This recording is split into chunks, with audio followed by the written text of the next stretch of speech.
سیکھ کر ادا کرنے کی کوشش کریں، تو اس کے ذریعے سے انسان کے کچھ مسائل حل ہو سکتے ہیں۔ اگر ہم آنکھیں بند کر کے زندگی گزارتے رہیں گے، یقین جانو یہ انسان بہت بڑے دھوکے میں زندگی گزار رہا ہے۔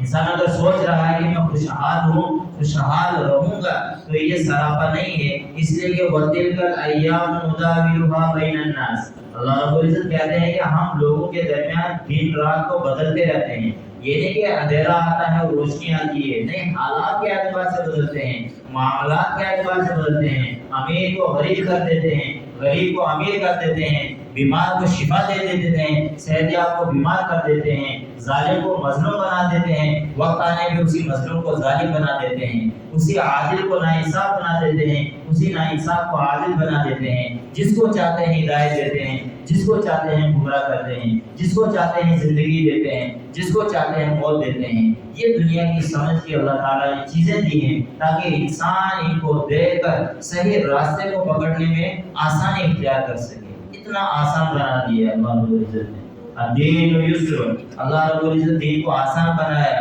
وَيُرِيدُكُمُ الْيُسْرَ وَلَا يُرِيدُ بِكُمُ الْعُسْرَ، اور اللہ رب العزت یہ سارے حالات بتا کے تم کو مشکل میں نہیں ڈالنا چاہتے، اللہ رب العزت یہ سارے حالات دکھا کے تم کو آسانی کے راہ پہ لانا چاہتے ہیں۔ یہ یقینی بات ہے، جب انسان کو ٹھوکر لگتی ہے، جب انسان کو کرنٹ لگتی ہے، جب انسان کو آگ جلاتی ہے، وہ اس لیے لگتی ہے کہ دوبارہ اس کو نہیں چھڑتا ہے، اس سے باز رہتا ہے، اس سے پیچھے ہٹ جاتا ہے۔ جب آئندہ اس سے واسطہ پڑتا ہے، اس کو پرانا لمحہ یاد آتا ہے، پرانا واقعہ پیش آتا ہے۔ اسی طریقے سے اللہ رب العزت بھی دنیا کی ناانصافی کی ٹھوکریں دے کر حق کی راہ کی طرف اس کو اشارہ کرتے ہیں کہ تو حق کی راہ کو چن لے، اس لیے کہ تجھے اختیار دیا ہے، وَهَدَيْنَاهُ النَّجْدَيْنِ، اس کے بعد تیرے اختیار میں ہے، جس کو چاہے تو صحیح راستے کو اختیار کر، اگر چاہے تو غلط راستے کو اختیار کر۔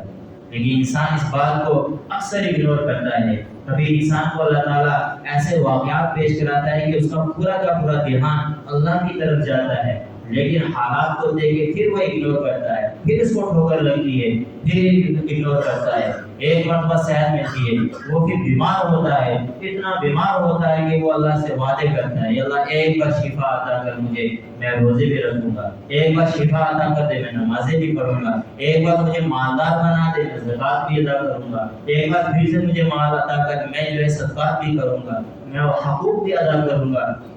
لیکن پھر اللہ رب العزت اس کو مہلت دیتے ہیں، پھر سے اس کے حالات کو سازگار کرتے ہیں، پھر سے اس کی بیماری کو شفا میں بدلتے ہیں، پھر سے وہ غفلت میں چلا جاتا ہے۔ پھر کسی کو ملتی ہے مہلت اور کسی کو مہلت نہیں ملتی ہے، اور اس کا وقت جو اس کا لمحات ہے وہ ختم ہو جاتے ہیں۔ کتنے لوگ ارادہ کرتے ہیں کہ ہم اس سال کے نمازیں پڑھیں گے، ہم اس سال کے روزے رکھیں گے، لیکن رمضان آتا ہے، پھر سے وہ ایک دو روزے رکھ کے پھر اللہ کے ساتھ غداری کرتے ہیں، پھر دھوکہ بازی کرتے ہیں۔ وہ عالم ارواح میں انسان جب پیدا کیا گیا تھا، جب اس کے جسم میں روح ڈالی گئی تھی، جب اس کو روح عطا کی گئی تھی، جب اس کا نام منتخب کیا گیا تھا، تب اللہ رب العزت کے ساتھ ایک ایگریمنٹ سائن ہوا تھا کہ لا الہ الا اللہ ولا نعبد الا ایاہ، کہ اللہ کے سوا کوئی عبادت کے لائق نہیں، اللہ کے سوا کوئی وحدانیت کے لائق نہیں، اللہ کے سوا کوئی سجدے کے لائق نہیں، اللہ کے سوا کوئی زندگی دینے کے لائق نہیں، اللہ کے سوا کوئی موت دینے کے لائق نہیں۔ اس بات کا ہم اقرار کرتے ہیں، اس بات کی ہم گواہی دیتے ہیں، اور جب ہم دنیا میں جائیں گے تو اللہ کے علاوہ کسی بھی شیطان کی عبادت نہیں کریں گے، اللہ کے علاوہ کسی بھی شیطان کی پرورش نہیں کریں گے، اللہ کے علاوہ کسی بھی شیطان کی پیروی نہیں کریں گے۔ لیکن وہی انسان یہاں آ کر اللہ کی نعمتیں استعمال کر کر، اللہ کی نعمتیں کھا کر، اللہ کی دی ہوئی زندگی کو لے کر اللہ کا اس کے سامنے انکار کرتا ہے، بلکہ اتنا ہی نہیں، اللہ کے ساتھ چیلنج کرتا ہے، اللہ کے ساتھ جنگ کا اعلان کرتا ہے، اللہ کے ساتھ بڑے بڑے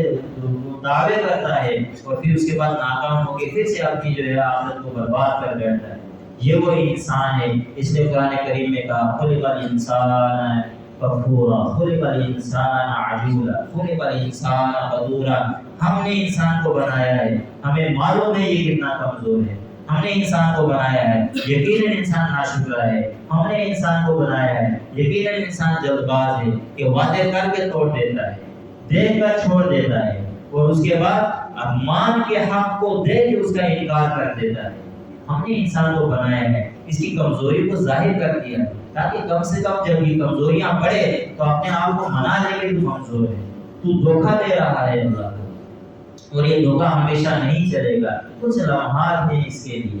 اللہ تعالیٰ نے پھر کہا کہ میں تم کو مشکل میں نہیں ڈال رہا ہوں، آسانی کے ساتھ کر رہا ہوں۔ اگر تم یہ سوچ رہے ہو کہ میں نے رمضان کے روزے تم پر فرض کر دیے ہیں، لازم کر دیے ہیں اور کسی بھی حال میں تم کو رکھنے ہیں، تو اللہ کہتا ہے کہ ایسا بھی نہیں ہے، ہم نے تمہارے لیے آسانیاں پیدا کی ہیں۔ اگر تم بیمار ہو، اگر تم سفر میں ہو، اگر تم مصیبت میں ہو، اگر تم کمزور ہو گئے ہو، اگر تمہارے اندر ہمت نہیں ہے، اگر تمہاری صحت خراب ہو گئی ہے، اگر تمہاری صحت کمزور ہو گئی ہے، تم ان دنوں روزے نہیں رکھو، چاہے وہ رمضان کیوں نہ آ جائے ان دنوں میں۔ اگر آپ سفر پہ ہو، سفر لمبا ہے، جو شرعی حیثیت ہے، جو شرعی مقدار ہے سفر کی، اگر اس کے دائرے میں ہو، اگر آپ طاقتور بھی ہو، تب بھی آپ کے اوپر روزہ فرض۔ دین کی بات کو آگے پہنچانا صدقہ جاریہ ہے۔ آپ بھی اس ویڈیو کو شیئر کریں تاکہ جب کوئی اس کو دیکھے گا آپ کو بھی اس کا اجر ملتا رہے گا۔ ہماری ویڈیو کو لائک کریں، شیئر کریں اور اس چینل کو سبسکرائب کریں۔ السلام علیکم ورحمۃ اللہ وبرکاتہ۔